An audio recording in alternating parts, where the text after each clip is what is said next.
एक भाई साहब हिजाब को लेकर काफी विवाद रहा, कल भी रहा। बाल मुकुंदाचार्य जी ने मतलब छात्राओं को मना करा कि हिजाब पहनकर स्कूल न आए।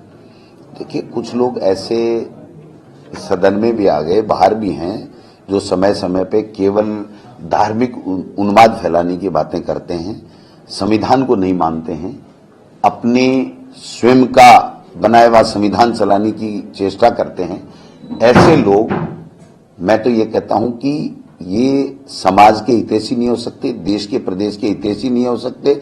ऐसे लोगों से सावधान भी रहना चाहिए और समय आने पे ऐसे लोगों का जो है वो जनता इलाज भी कर देगी। क्योंकि आप देखिए कि संविधान हमारा है, उस संविधान के मुताबिक आपको बात करनी पड़ेगी।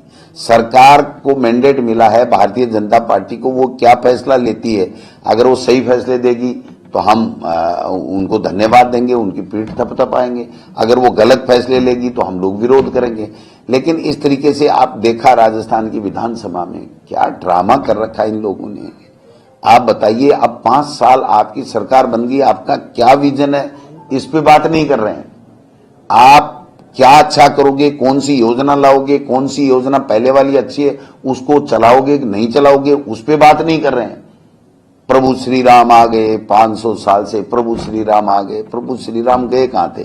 कण कण में है प्रभु श्री राम। तो मंदिर बना है, अधूरा है, वो अलग बात है। जो आपके शंकराचार्य नहीं आ रहे हैं वो अलग बात है। आप में से, इनमें से कितने गए हैं वहां?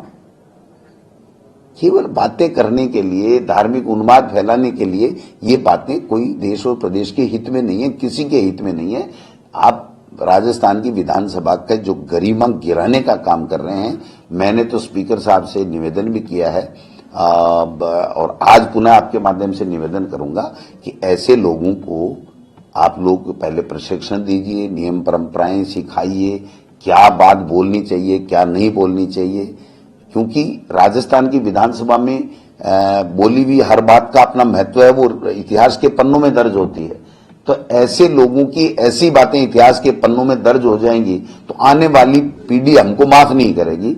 इसलिए मैं तो ये कहना चाहता हूं कि ऐसे लोग जो फितरती प्रवृत्ति के होते हैं, केवल अपने को हाईलाइट करने के लिए, अपने को आगे दिखाने के लिए और दूसरे समाजों के ऊपर टिप्पणियां करते हैं, भद्र टिप्पणियां करते हैं, उनको उत्तेजित कर करके वहां माहौल खराब करने की चेष्टा करते हैं, ऐसे लोगों से सावधान भी रहना चाहिए और सरकार में बैठे लोगों को ऐसे लोगों के खिलाफ कार्रवाई भी करनी चाहिए जो संविधान के विपरीत बात करता हूं। भाई साहब, शिक्षा मंत्री भी रहे हैं। एक भाई साहब हिजाब को लेकर काफी विवाद रहा, कल भी रहा। बाल मुकुंदाचार्य जी ने मतलब छात्राओं को मना करा कि हिजाब पहनकर स्कूल न आए। देखिए, कुछ लोग ऐसे सदन में भी आ गए, बाहर भी हैं, जो समय समय पे केवल धार्मिक उन्माद फैलाने की बातें करते हैं, संविधान को नहीं मानते हैं, अपने स्वयं का बनाया हुआ संविधान चलाने की चेष्टा करते हैं। ऐसे लोग, मैं तो ये कहता हूं कि ये समाज के हितैषी नहीं हो सकते, देश के प्रदेश के हितैषी नहीं हो सकते। ऐसे लोगों से सावधान भी रहना चाहिए और समय आने पे ऐसे लोगों का जो है वो जनता इलाज भी कर देगी। क्योंकि आप देखिए कि संविधान हमारा है, उस संविधान के मुताबिक आपको बात करनी पड़ेगी। सरकार को मैंडेट मिला है, भारतीय जनता पार्टी को, वो क्या फैसला लेती है, अगर वो सही फैसले देगी तो हम उनको धन्यवाद देंगे, उनकी पीठ थपथपाएंगे। अगर वो गलत फैसले लेगी तो हम लोग विरोध करेंगे। लेकिन इस तरीके से आप देखा राजस्थान की विधानसभा में क्या ड्रामा कर रखा है इन लोगों ने। आप बताइए, अब 5 साल आपकी सरकार बन गई, आपका क्या विजन है, इस पे बात नहीं कर रहे हैं। आप क्या अच्छा करोगे, कौन सी योजना लाओगे, कौन सी योजना पहले वाली अच्छी है उसको चलाओगे कि नहीं चलाओगे, उस पे बात नहीं कर रहे हैं। प्रभु श्री राम आ गए, 500 साल से प्रभु श्री राम आ गए। प्रभु श्री राम गए कहां थे? कण कण में है प्रभु श्री राम। तो मंदिर बना है, अधूरा है, वो अलग बात है। जो आपके शंकराचार्य नहीं आ रहे हैं वो अलग बात है। आप में से, इनमें से कितने गए हैं वहां? केवल बातें करने के लिए, धार्मिक उन्माद फैलाने के लिए, ये बातें कोई देश और प्रदेश के हित में नहीं है, किसी के हित में नहीं है।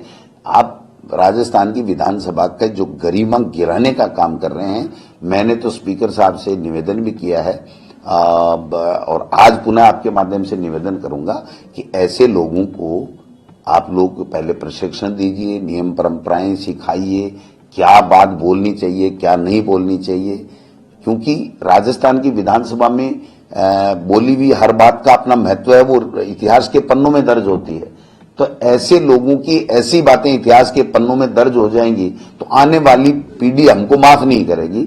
इसलिए मैं तो ये कहना चाहता हूं कि ऐसे लोग जो फितरती प्रवृत्ति के होते हैं, केवल अपने को हाईलाइट करने के लिए, अपने को आगे दिखाने के लिए और दूसरे समाजों के ऊपर टिप्पणियां करते हैं, भद्र टिप्पणियां करते हैं, उनको उत्तेजित कर करके वहां माहौल खराब करने की चेष्टा करते हैं, ऐसे लोगों से सावधान भी रहना चाहिए और सरकार में बैठे लोगों को ऐसे लोगों के खिलाफ कार्रवाई भी करनी चाहिए जो संविधान के विपरीत बात करता हो। वैसे आप शिक्षा मंत्री भी रहे हैं।